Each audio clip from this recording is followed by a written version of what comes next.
Ang presidente mismo ng Light Metro Bank ang nag-hire sa kanila kaya hindi niya ito mapagsabihan o mapakiusapan. Tanging kung anong iniuutos lamang ng presidente ang kanilang sinusunod. Ang tangi niya lang magagawa ay pagsabihan ang mismong mga teller na huwag magpapasok ng mukhang pulubi sa bangko. Isa pa ay may mga gwardya din naman sa loob mismo ng gusali, maliban sa dalawang nasa labas. Teka, saglit. Nakalimutan ng babaeng ito na sabihin sa'yo na naparito ko para makipagkita kay Mr. Sean Wesley. Wika ni Zeus kay Noel na kasalukuyan nang naglalakad paalis. Pagkarinig sa sinabi ni Zeus ay napahinto agad ito pati na rin ang kasama nitong lalaki. Pakiulit nga sinabi mo? Naniningkit ang matang nilingon ni Noel si Zeus. Bahagya namang natawa ang lalaking kasama nito dahil sa sinabi ni Zeus. Ang sabi ko, nandito ako para makipagkita kay Mr. Sean Wesley. Mahina ba ang pagkakasabi ko o bingi ka lang? Medyo naiinis na sambit ni Zeus dahil sa hindi man lang siya nito binigyan ng atensyon o tinanong man lang kung anong pakay niya sa kanyang pagpunta. Kumulo ang dugo ni Noel sa sinabi ni Zeus. Tinawag ba siya nitong bingi? Kilala ba nito kung sino ang kausap niya? Sa tingin niya ba magkapantay lang sila ng estado sa buhay? Napanganga naman ang mga taong nakarinig ng sinabi ni Zeus. Nagawa ba talaga ng pulubing ito na insultuhin si Mr. Baltasar? I see! Galit na napangisi si Noel. You're looking for Mr. Wesley, ha? Dahan-dahang humakbang si Noel kay Zeus. Si Myrtle naman ay unti-unti ring napaatras. Base sa ekspresyon sa mukha ni Noel at base na rin sa pagkakakilala niya sa ugali nito, sigurado siyang pagsisisihan ng pulubing kaharap nila ngayon ang pagtawag nito ng bingi kay Noel. Pagkalapit ni Noel kay Zeus ay malamig nitong tinitigan sa mata si Zeus. Hindi naman nagpatinag si Zeus at sinabayan niya lang ng titig si Noel. Bagay na mas ikinagalit ni Noel. Senior Manager Wesley is now currently in his office and waiting for someone that is very, very far more important than you. And that's a super VIP client. Do you really think na makakagala ka sa buong building dahil lang sa kilala mo si Mr. Wesley? Managinip ka. Kahit isilang ka pa ng 10 beses sa mundong ito, there's no chance na makikita mo siya sa personal. Do you understand me? Nanggagalaiting sabi ni Noel kay Zeus. Iniisip ni Noel na ginagamit lang ni Zeus ang pangalan ni Senior Manager sa kagustuhang makapasok sa bangko. Nalaman ni Noel mula mismo kay Sean na may importanteng kliyente na pupunta ngayon sa kanilang bangko. Nabanggit din ni Sean na nagmula ito sa makapangyarihang pamilya. Kaya kapag may dumating at hinanap siya, ay siguraduhin ipaalam kaagad ito sa kanya. Siyempre, excited din na makita ni Noel kung sino man ang importanteng kliyenteng yun. Hinding-hindi niya papalagpasin ang pagkakataon na makausap ito at maging malapit dito. Mahigit 1 oras lang ang nakalipas ay may dumating ngang naghahanap kay Mr. Wesley.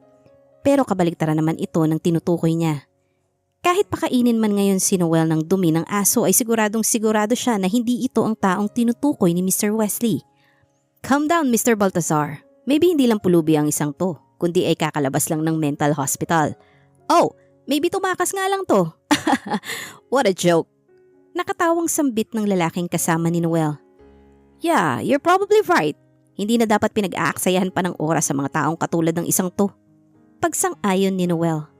Call the security guards and drag this poor little bastard outside. Give him a good beating bago niya paalisin nang hindi niya bumalik pa rito. Utos ni Noel. Kailangang mapaalis niya kaagad ang pulubing ito sa loob ng bangko.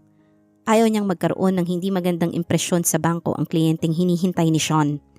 Anumang oras ay maaaring dumating na to. Napakuyom ng kamao si Zeus.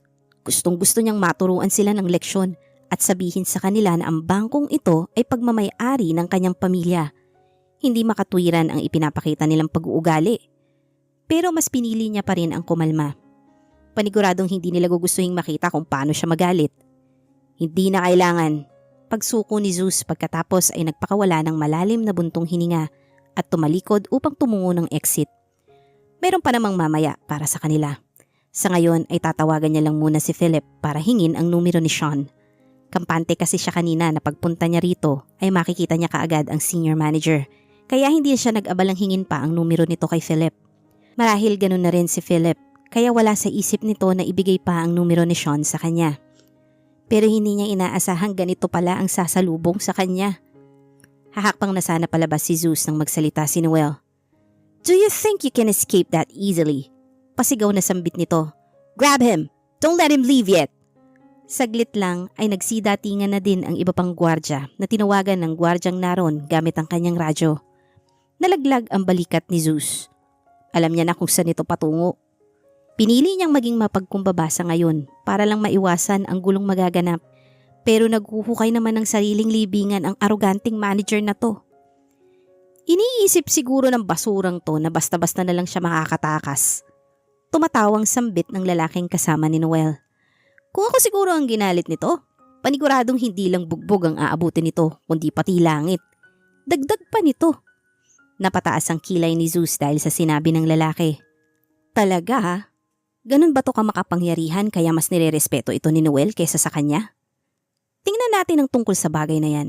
Saad ni Zeus habang direktang nakatingin sa lalaki. You! Mabilis na nagbago ang ekspresyon ng mukha ng lalaki nang makitang parang hinahamon siya ni Zeus. Anong karapatan ng basurang ito na magpanggap na matapang sa harapan niya? Siguro ay dahil sa hindi nito alam na isa siya sa anak ng isa sa pinakamayamang pamilya sa syudad ng Quezon. Baka manginig ito sa takot kapag nalaman nito kung sino ang kanyang inaangasan. Wala kang karapatan na kausapin ang katulad ko. How dare you speak like that in front of me? Do you know who I am? Galit na sigaw ng lalaki kay Zeus. Bakit? Hindi mo ba kilala ang sarili mo? Bakit ako ang tinatanong mo? Pamimiloso po ni Zeus habang nagtaas baba ang kanyang balikat. Nagulat sila sa naging sagot ni Zeus sa mayamang lalaki. Saan nakukuha ng pulubing ito ang lakas ng loob na bumangga ng makapangyarihang tao?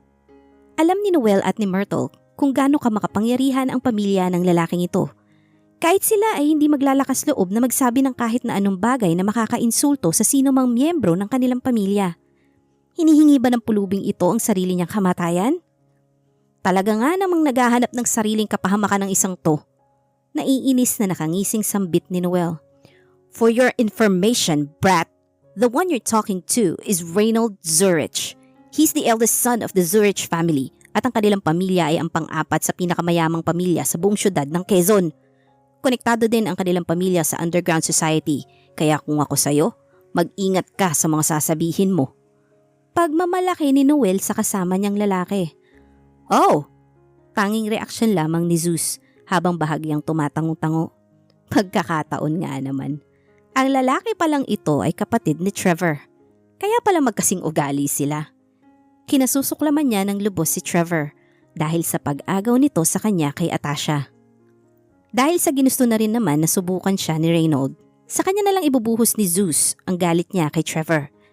Nang makita nila ang reaksyon sa mukha ni Zeus at saglit nitong pagkatahimik, ay sigurado silang takot na ito sa kalooban nito dahil sa kanyang nalaman. Lubos na napangiti si Noel na parabang nagtagumpay siya na matakot si Zeus. You're afraid now, aren't you? Tanong ni Noel habang may malawak na ngiti sa kanyang labi. Oh boy! Mali ka ng inangasan. Kululuhod ka sa harap ko at hahalikan mo ang sapatos ko. Baka maawa pa ako sa'yo. Sambit ni Reynold. Pero kahit man nagawin yun ni Zeus ay wala siyang balak na palampasin na lang ito ng basta-basta. Sisiguraduhin niyang pagsisisihan ng pulubing payaso na ito ang pagiging arogante nito sa kanyang harapan. Si Myrtle ay tahimik lang sa gilid. Napailing-iling na lang ito dahil sa ginawa ni Zeus. Paano niya nakakayang makipag-usap ng ganun kay Reynold? May saltik pa to sa utak? Kung ayaw niyang mabuhay, bakit ito pa siya pumunta? Pati tuloy siya yung nadamay. Kung nakinig lamang ito sa kanya kanina ay sana hindi na umabot pa sa ganitong sitwasyon. Unti-unting lumapit si Zeus kay Reynold. Kalmado ang mukha nito at nakatitig lang ito ng diretsyo sa mukha ni Reynold. Akala ni Reynold ay luluhod nga ito sa kanyang harapan pero hindi nito inaasahan nang bigla siyang sampalin nito. Lahat ng taong nakakita ay gulat na gulat sa kanilang nasaksihan. Lalong-lalo na ang sinampal, si Reynold. Seryoso? Nagawa talaga ng basurang ito na sampalin siya? How dare you to... Isa pang sampal ang muling natanggap ni Reynold mula kay Zeus. Kahit na alam niya sa kanyang sarili na pulubi lang ang nasa harapan niya, hindi niya maiwasang makaramdam ng kaba, lalo na nang magtagpo ang kanilang mga titig. Nakikita niya sa mata ni Zeus ang matinding kagustuhan nito na gulpihin siya. Siyempre, dahil sa anak mayaman at lumaking spoiled, ay wala siyang magawa para ipagtanggol ang sarili dahil sa wala naman siyang alam sa pakikipaglaban. Ang kanya lang magagawa ay humingi ng tulong. Pero nang lingunin niya si Noel ay nakatulala lang itong nakatingin kay Zeus. Hindi agad nakapag-react si Noel. Lahat sila ay nanigas sa gulat dahil sa nangyari. Paano nagkaroon ng lakas ng loob ang lalaking to na sampalin si Reynold? Pagod na talaga itong huminga kung ganun. Guards! Gulpihin siya! Pasigaw na utos ni Noel ng matauhan nito. Wala na siyang pakialam kung magkaroon man ng komosyon sa loob ng bangko. Bugbugin niyo yan ng husto at huwag kayong mag-alala. Sagot ko lahat ng sakaling may mangyari mang masama. Ang tinutukoy ni Noel ay kung mamatay man si Zeus sa bugbog. Dahil sa tingin niya isa lamang pulubi si Zeus na isang palaboy-laboy, marahil ay wala rin itong pamilya. Kaya madali lang na asikasuhin ang pagkamatay nito kung sakali man. What's going on here? Lahat napalingon kung saan nanggaling ang boses. Isang lalaki na nakasuot ng kulay blue na double-breasted suit ang nakatayo malapit sa labas ng elevator. Marahil ay nasa 60 pataas na ang edad nito. Walang ka-ekspresyon ang mukha nito. Diretsyong napatingin ito sa kinatatayuan ni Zeus nang matapos siyang magsalita. Siya, si Sean Wesley. Naghalong pagkatuwa at pagkadismaya ang kanyang nararamdaman ngayon. Pero hindi niya yon ipinahalata. Sa halip ay lumapit ito sa kanila habang nasa likodan ang kanyang mga kamay. Anong kaguluhan to? Kalmadong muling tanong nito kay Noel habang inililibot sa grupo ng mga security guards ang kanyang tingin. Ang galit na nararamdaman ni Noel kay Zeus ay napalitan ng bahagyang pagkabahala nang makita si Sean. Hindi ba dapat nasa kanyang opisina lamang ito habang hinihintay ang kanyang VIP client? Hindi niya inaasahan na bababa si Sean dito. Pero sigurado naman siyang mauunawaan ni Sean ang nangyayari at sa huli ay matuturuan din nila ng leksyon ang aroganting pulubi na nasa harapan nila ngayon. You see Mr. Wesley, this young man right here is trying to sneak in at sinabi niya na makikipagkita siya sa'yo. I guess he's only using your name para makagala sa loob ng bangko. Paliwanag ni Noel. Napatango lamang si Sean. Bilang lamang ang salita sa sinabi ni Noel ang makatotohanan. Totoong hinahanap nga ni Zeus si Sean, pero hindi totoong ginagamit lamang ni Zeus ang pangalan ni Sean para makapasok sa bangko. Lahat ng iyon ay akusasyon lamang ni Noel. Kanina, habang tahimik na naghihintay sa loob ng kanyang opisina at nag-iisip ng maaari niyang sabihin kapag dumating na si Zeus, ay biglang tumunog ang telepono ng kanyang opisina. Tawag yon mula sa front desk ng bangko. Pagkatapos niyang malaman mula dito ang nagaganap na komosyon sa ibaba ng gusali, ay agad niyang binuksan ang kanyang computer upang tingnan ang live CCTV footage sa reception area. Sa una, magkahalong pagkagulat at pagkagalak ang kanyang naramdaman nang makita niya si Zeus. Pero agad na napasimangot ito nang mapagtanto kung ano ang nagaganap. Dahil sa naririnig ng CCTV ang ingay ng paligid, maging ang kanilang pag-uusap ay rinig din. Pagkatapos ng ilang saglit na palitan ng salita at marinig mula kay Noel na nagpatawag na ito ng iba pang security guard, ay napagdesisyonan na ni Sean na bumaba kaagad. Mr. Wesley, I'm so glad to see you again. My name is Reynold Zurich, anak ni Arnold and Lydia Zurich.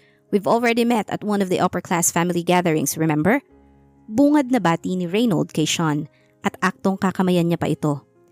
Kahit na namumula ang mukha niya dahil sa sampal ni Zeus, buong ngiti pa rin niyang sinalubong si Sean. Anong nangyari sa mukha mo? Tanong ni Sean habang hindi naman pinansin ang alok na pakikipagkamay ni Reynold. Hindi niya nakita sa CCTV ang parte kung saan sinampal ni Zeus si Reynold, pero alam niyang si Zeus ang may gawa nito. Nakaramdam ng kaunting kahihiyan si Reynold nang tanggihan ni Sean ang kanyang pakikipagkamay, kaya binalingan niya na lang si Zeus. This man slapped me. He assaulted me. I think he's crazy. Pasigaw niyang sabi habang nakahawak sa kanyang pisngi ang kanyang kaliwang kamay. Kung hindi dahil kay Manager Noel ay nabugbog na ako ng baliw na to. Dagdag pa niya habang nakatingin kay Noel. Napatango naman ng bahagya si Noel. Bilang pagtugon nito ng you're welcome. Gustong matawa ni Sean dahil sa sinabi ni Reynold. Ang hindi nila alam ay nakita niya sa CCTV at narinig ang kanilang pag-uusap kanina. Hindi nila alam na ang iniinsulto nila ay apo ni Lord Duncan, ang pinakamayamang negosyante sa balat ng lupa. Siyempre, alam niyang kakatapos lang ni Zeus sa kanyang poverty training, kaya marahil ay wala pa itong pera pambili ng magandang damit. Tulad nga ng kanyang inaasahan, ay nakasuot lang ito ng ordinaryong damit.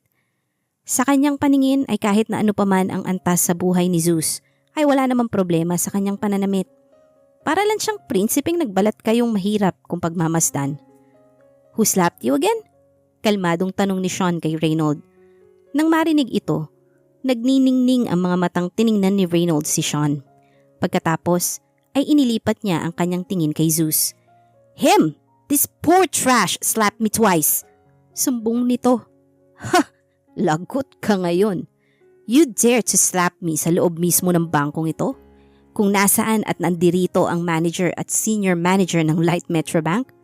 They're going to make you suffer for making trouble here. They know my family and they will protect me. You retard! You're absolutely dead. Sa isip ni Reynold habang mababakas naman sa kanyang muka ang matinding pagkagalak. Mr. Wesley, what Mr. Zurch said was true. Patotohanang sabi ni Noel sa sinabi ni Reynold. Sa tingin ko ay dapat natin itong ipakulong at sampahan ng kasong assault. Dagdag pa nito. Samantala, sa gilid ay tahimik pa ring nanunood si Myrtle sa komosyon. Sa kabila ng pagkaasar niya kay Zeus, ay humanga pa rin siya sa tapang nito nang sampalin nito si Reynold. Sinong taong matino sa mundo ang maglalakas loob na sampalin ang anak ng isa sa pinakamayamang pamilya sa kanilang syudad? Hindi lang isa, kung hindi 2 beses pa. Sa una, syempre, ay tulad nga ng sinabi ni Reynold, na baliw lamang itong pulubing ito, kaya nito marahil nagawa yun. Kung nasa matinong pag-iisip naman ng lalaking to, saan ito nakuha ang lakas ng loob para sampalin ng ganun-ganun lang si Reynold? Ni hindi nga ito nagpakita ng pagkabahala man lang nang dumating si Manager Noel. At kahit na maging ang senior manager, ay hindi man lang nakapagpabago ng kanyang ekspresyon sa mukha.